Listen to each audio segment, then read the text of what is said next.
No man had ever survived the wedding night with Astrid Len. That was the story whispered in saloons, murmured in pews, and carved into the headstones of 3 men buried behind the church.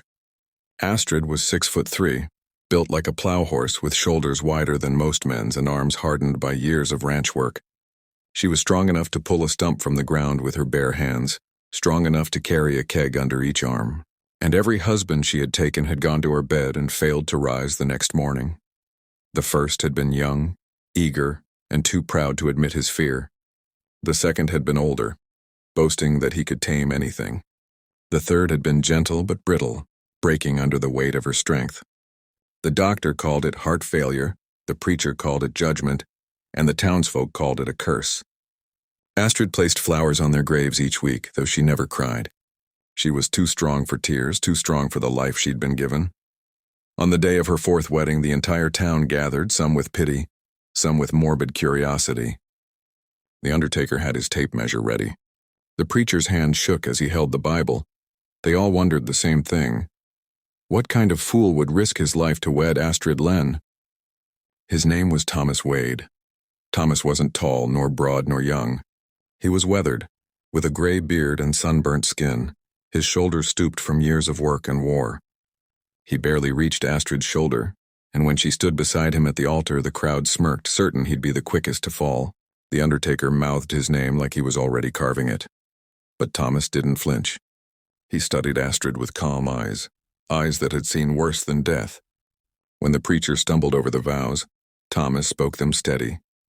When Astrid's massive hand closed around his, the way her last husband's fingers had been found broken, Thomas smiled instead of wincing. "You're not afraid?" she whispered. "Ma'am," he said, loud enough for the pews to hear, "I've been shot, burned, and struck by lightning twice. If your love kills me, at least I'll die better than I lived." The kiss that sealed their vows was awkward. She bent low. He stood on tiptoe. But in that moment there was something almost tender. Still, the crowd followed them to the ranch like mourners in a procession, bringing whiskey, medicine, and bets on whether he'd last till morning. The undertaker came too with a practiced look of sorrow. The ranch itself was nothing grand. A small cabin with a leaning barn, the sort of place a man barely clung to in bad years. Astrid ducked through the door, uneasy in the cramped space. But she noticed one thing Thomas had built new: a bed of thick oak, braced with iron. "You came ready," she said. "I hoped," he answered. She confessed her fear, the curse that killed the men she loved.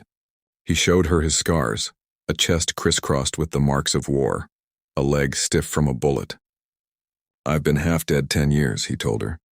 "If you finish me, so be it. At least I'll go knowing I was alive again." That night the storm outside raged, but inside the cabin a greater storm broke. Astrid held nothing back. Her strength shook the walls, splintered the bed frame, cracked the floorboards, but Thomas bent instead of breaking. He moved with her, never fighting, never afraid. By dawn, bruised but breathing, he still smiled. "You're still alive," she whispered, awe in her voice. "Disappointed?" He teased. Her laugh rattled the window panes. For the first time in years, she felt joy instead of shame. When morning came, she tried to cook at his too small stove, clumsy as a bear in a dollhouse.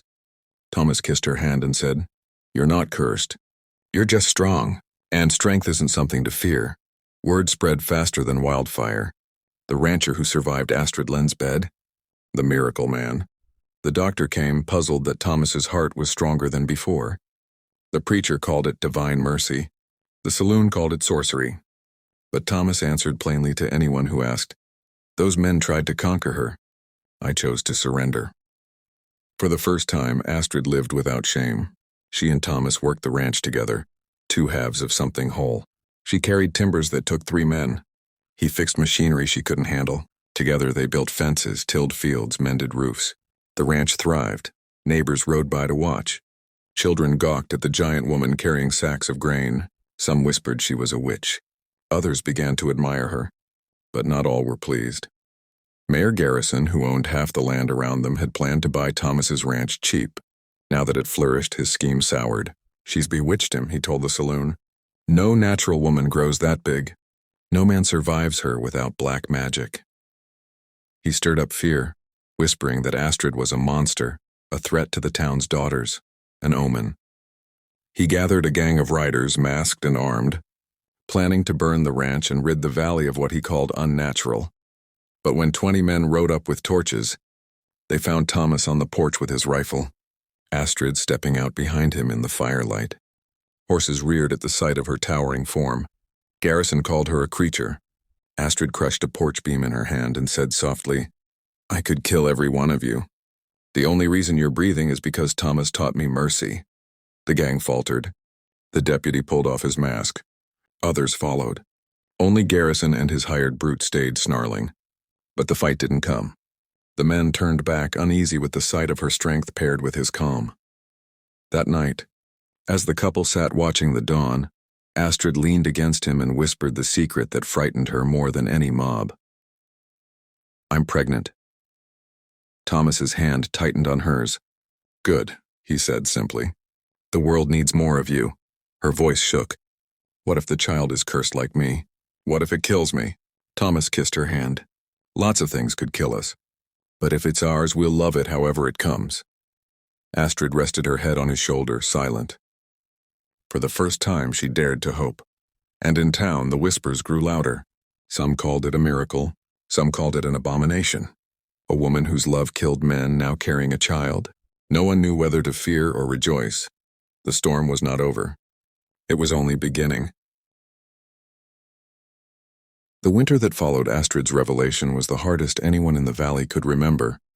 Snow piled against doors high as a man's shoulders. Ice hung from the roofs in long teeth. The river froze solid, and wagons groaned under the strain of carrying wood through the drifts. But inside the Wade Ranch cabin, another weight pressed heavier than the storm. Astrid's growing belly and the fear that clung to her heart. She was strong enough to pull oxen from the mud, strong enough to shatter boards in her sleep. But pregnancy was a force that mocked her strength. Each kick of the child shook her frame. Some days she carried it like a badge, but other nights she wept quietly when Thomas had drifted to sleep, whispering prayers she wasn't sure anyone heard. Thomas did not falter. He chopped wood, mended fences, cooked on the small iron stove, and sat by her side when her fears spilled out. "I fought battles I didn't believe in," he told her one night, rubbing her swollen feet. "But this fight? This child. It's the only battle worth carrying scars for." The townsfolk stayed divided. Some neighbors brought blankets and preserves, insisting no woman should face childbirth alone. Others crossed the street when Astrid passed, muttering that no child born of such a woman could be right. At the saloon, Mayor Garrison's voice was the loudest. "That thing inside her is no blessing. It's proof she's cursed. Do you think it'll stop with her? What happens when more like her walk this valley? Fear fed like fire on dry grass." As the months turned, Astrid's strength became both her burden and her salvation. She carried buckets to the barn when Thomas's back seized. She built a cradle herself, hammering iron spikes into timbers that could bear a giant's child. But when she lay down at night, she worried. What if the child broke her from the inside?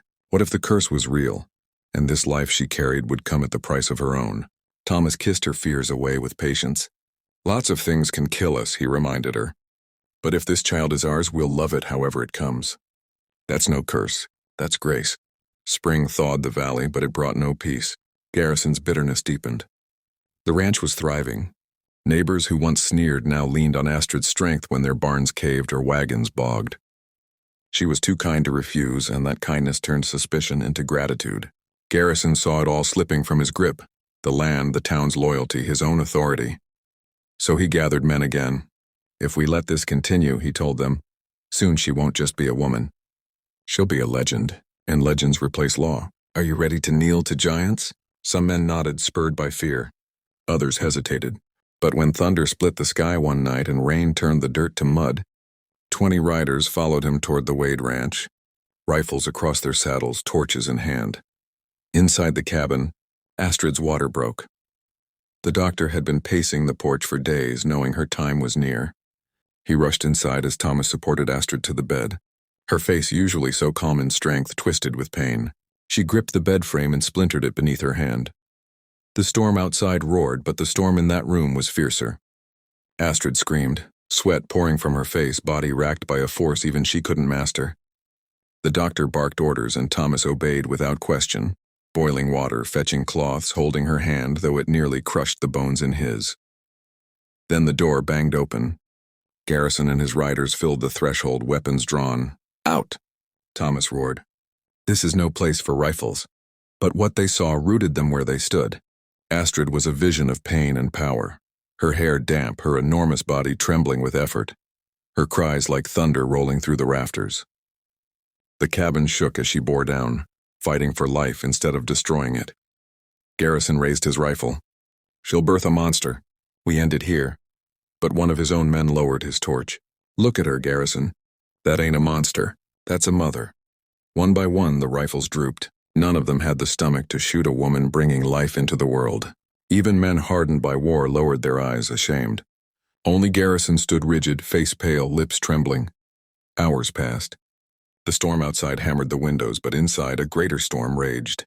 Astrid roared with each contraction, her strength tearing the cabin itself, but Thomas never left her side. "You can do this," he whispered. "You're the strongest woman alive. And he touched her belly.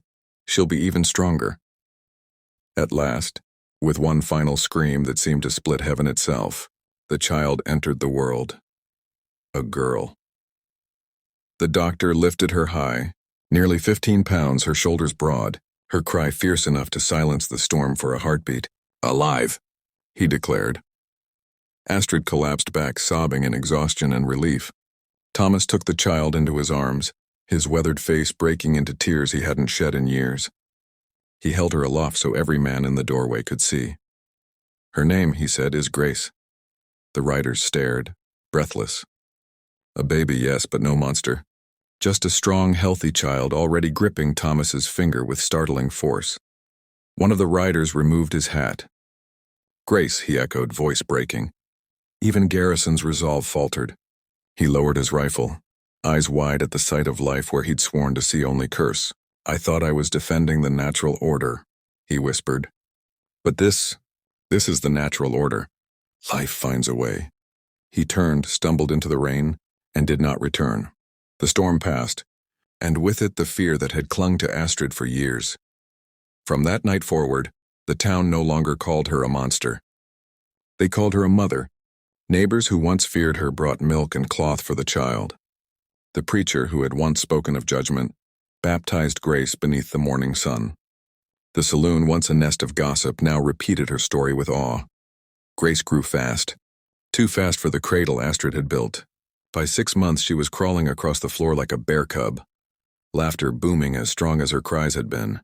The valley began to look to her family not with suspicion, but with pride. They had seen what love and courage could create. At night, Thomas rocked Grace by the fire while Astrid rested. He whispered to the child, words he hoped she would carry long after he was gone. "Your mother woke me from the dead. Before her, I was just a ghost walking, but she taught me that love isn't a curse. It's the only thing stronger than fear. People may look at you and see different, but different isn't wrong. Different is the reason we're still alive." The valley carried their story far. Travelers spread it to other towns where men in saloons shook their heads in wonder. Not a tale of curses anymore, but of a woman and a man who proved love could bend fear and build something new. And in time, Astrid herself began to smile without shame. She had been called cursed, but now she walked the streets with her daughter in her arms, and folks tipped their hats to her. She was not a curse. She was living proof that strength, when tempered by love, was the greatest gift a person could hold.